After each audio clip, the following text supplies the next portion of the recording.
cœur de la capitale du sultanat d'Oman, la musique a trouvé son écrin, l'Opéra Royal de Mascate. Ce pays où le désert domine le panorama dispose d'un centre des arts vivants des plus raffinés et des plus modernes qui accueille les stars d'aujourd'hui et de demain.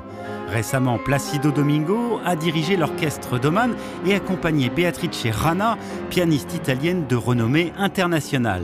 Au programme, le célébrissime concerto pour piano numéro 1 de Tchaïkovski.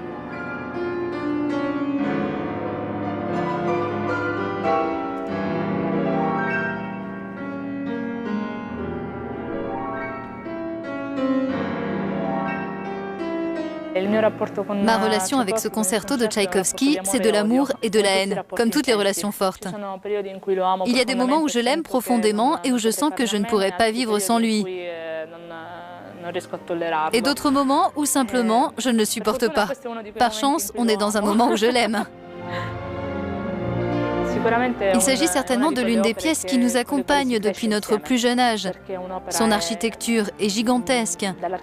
Elle comporte des milliers de nuances émotionnelles et de nombreuses contrées musicales. Ce qui nous donne vraiment la chance de les explorer à l'infini et d'une certaine manière de redécouvrir cette musique.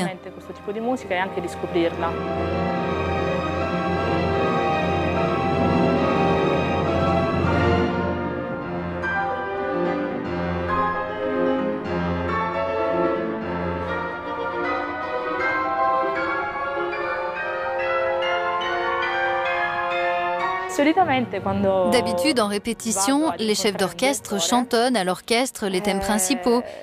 Ils le font parfois en étant timides, parfois en chantant faux. Hier, je suis arrivée sur scène pour répéter avec le maestro Domingo et tout d'un coup, j'ai entendu cette voix magnifique. Il chantait aux musiciens les thèmes principaux et je me suis dit « Waouh, je comprends pourquoi il est un grand monsieur de l'art lyrique ».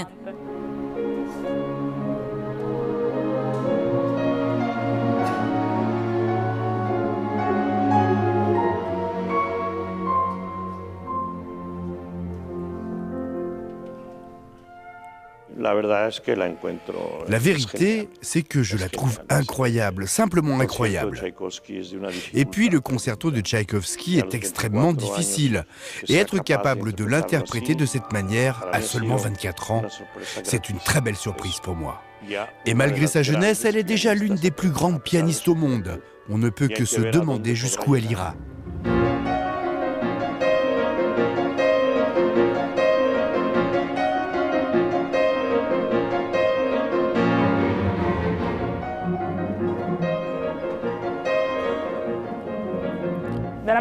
Honnêtement, il n'y a rien de naturel quand on se produit sur scène en tant que musicien.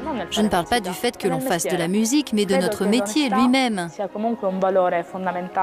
Je crois que l'honnêteté est primordiale quand on se trouve face à un public et que l'on s'attend à ce qu'il soit silencieux pendant 2 heures, tout en prétendant avoir quelque chose d'extrêmement intéressant à lui transmettre.